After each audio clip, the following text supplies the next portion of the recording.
What's going on, everyone? It's the vegan foodie here. So listen, if this is your first time checking out my YouTube channel, make sure you hit the subscribe button. Make sure you hit the bell notification so every time I drop a video, you get that baby. And make sure you like it and comment below as well. So anyway, listen, today is another story time that you didn't ask for, but I'm gonna give it to you anyway, boo.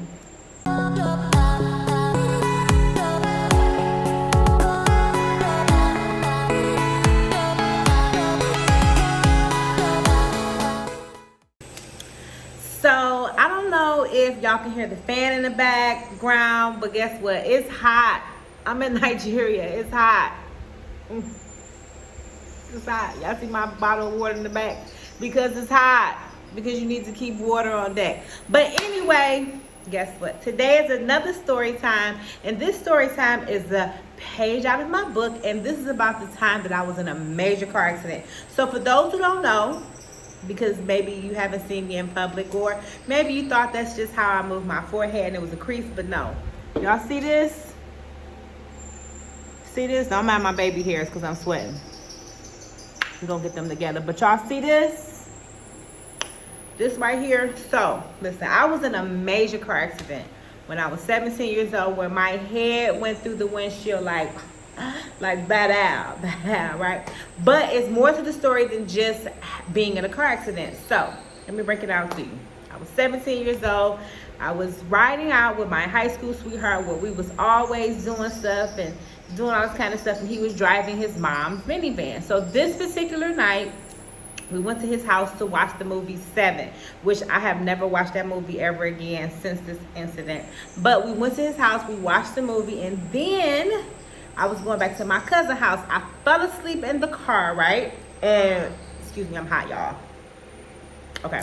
But anyway, I fell asleep in the car, and when I woke up to a boom, right? So, sorry, I had a call coming through. I didn't know that that boom was a car accident that we were in. And so I got out the car, you know, went around and see what was going on. My boyfriend at the time, my high school sweetheart, came around. When he saw me, he was hysterical because I didn't see myself, right? So apparently my head went through the windshield. It was blood everywhere, and I was a whole mess.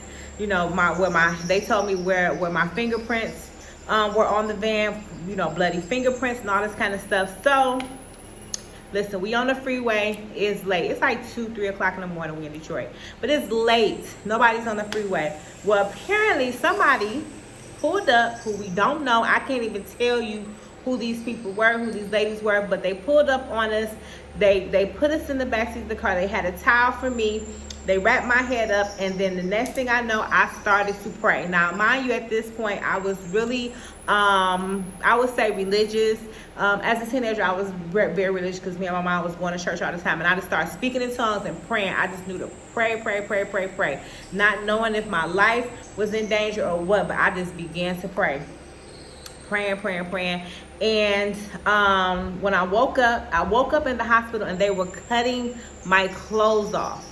Now, granted, I had a new outfit, and I'm freaking out like, what's going on? Why y'all cutting my clothes off? You know, my high school sweetheart looking at me like terrified, because I'm 17, he's 17, he's terrified. We wasn't like no rowdy teenagers. We were like good teenagers, you know, by the book, just think Saved by the Bell relationship. That's the kind of relationship we had. And so, you know, he was hysterical, and they cut my clothes off, and that's when it happened, right? I realized I was in a car accident, in a bad car accident. And so my family came to see me. It was blood everywhere. I was on my period. My mom came. She was hysterical. It was just a whole mess, right? I mean, a whole mess. Because it was, you know, something tragic. And here it was, I was a senior in high school. I had to skip my senior pictures because my head was so messed up. I mean, granted that, you know, it looks okay now, but my head had got real big. My hair was cut, like the front part of my hair right here was cut. So I actually had to shave my hair off. The way that my hair is now when I'm not wearing a wig, that's how I had to wear my hair. That's why I even started wearing my hair short, because I was in a car accident and it sheared the front of my hair, so it doesn't really grow right here, like for real. And actually, it's still a little glass in my forehead and all that. But post what happened to me when this happened, I do have, I would say long-term memory loss. Like a lot of stuff I forgot that happened to me. Like friends would say, remember this? And I'm like, no, I don't remember this. As far as short term, I've learned to manage. I write everything down. I go by the book. If you were ever a client of mine when I was doing public relations, we were doing the Google Calendar. That's why, because I needed notes, because I couldn't remember anything. When it first happened, I would fall asleep, you know, like really like fast or whatever. Hold on, sorry, I'm sweating again because it's hot. And I got this wig on, baby. I'm ready to go over there by the fan and edit and chill out. But anyway, you know, I have short-term memory. I do occasionally get headaches. I still get headaches. But it's two things that happened to me when this happened. The first thing was, I want to acknowledge the ladies, because I'm pretty sure they were angels. We never got in contact. We never found out who these ladies were. My mom actually went on the radio station to thank the ladies for taking me to the hospital. But these ladies helped me. They just so happened to have a towel. They just so happened to just get me where I needed to go. They didn't check on me. They didn't do anything. And I'm convinced that those were angels. But another thing that happened to me, I feel like when that happened, my third eye, because I've had a lot of things happen to my forehead where, you know, this part of my forehead, from when I was 1, from when I was 2, my aunt is responsible for like an accident when my head hit a glass table. But I was always having things happen in this area, and this is my third eye. So really what happened was, I started to have a lot of visions. My dreams started to become more, you know, more prophetic, more vivid, more lucid.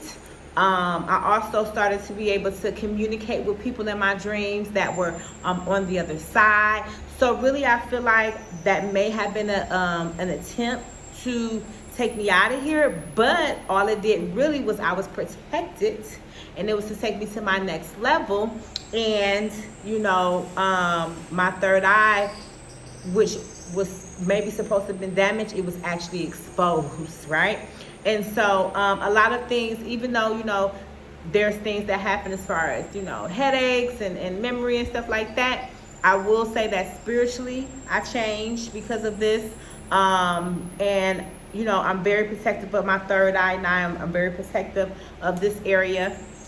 I went through a lot of teas, and like I remember people calling me Scarface and all this kind of stuff, which really didn't bother me, only because this was something that was like really, really, really crazy. So I really have a soft spot for people that were in car accidents, especially major car accidents. I know some people that actually have died from car accidents, so I'm very, very like, just, you know, when it comes to car accidents, I get kind of, I don't want to say get anxiety or nervous or worried like when I'm riding in the car, but I don't trust when people be driving all crazy. Slow down, like my husband knows, slow down, don't be hitting them curves like that. I ain't with that. You know, when I ride with my son, I'd rather ride in the back seat because of that. So it did kind of affect, you know, how I am with riding with people, but definitely I'm thankful to be alive. I'm grateful to be alive. This happened when I was 17, so that's like 1, 2, 3, 18, 19, 20, a long ass time ago, right? But I just decided to share this story time because a lot of people don't know that I was in a major car accident, that my head went through the windshield. But I am here, I'm living, I'm breathing, and you know, things happen in our lives, but we have to always learn to overcome it. I went through so many things when this happened, from my appearance, because I was always, you know, the cute girl and, you know, the cute little face. And when this happened to me, I had to learn how to live with scars. So, you know, if you have any type of deformities or any type of scars or anything that, you know, you worried about or you feel self-conscious about, baby, I'm here to tell you, I got a scar on my forehead, and guess what? I'm still fine as what, you know. I do not have any type of reservations about this. So, you know, I just wanted to share this story time. Listen, make sure you subscribe to my YouTube channel. Make sure you follow me on Instagram at theveganfoode. Make sure you like and share my videos. And also, we got another episode of Life of a Vegan Vixen coming up soon. So stay tuned for more. I'm out. Peace.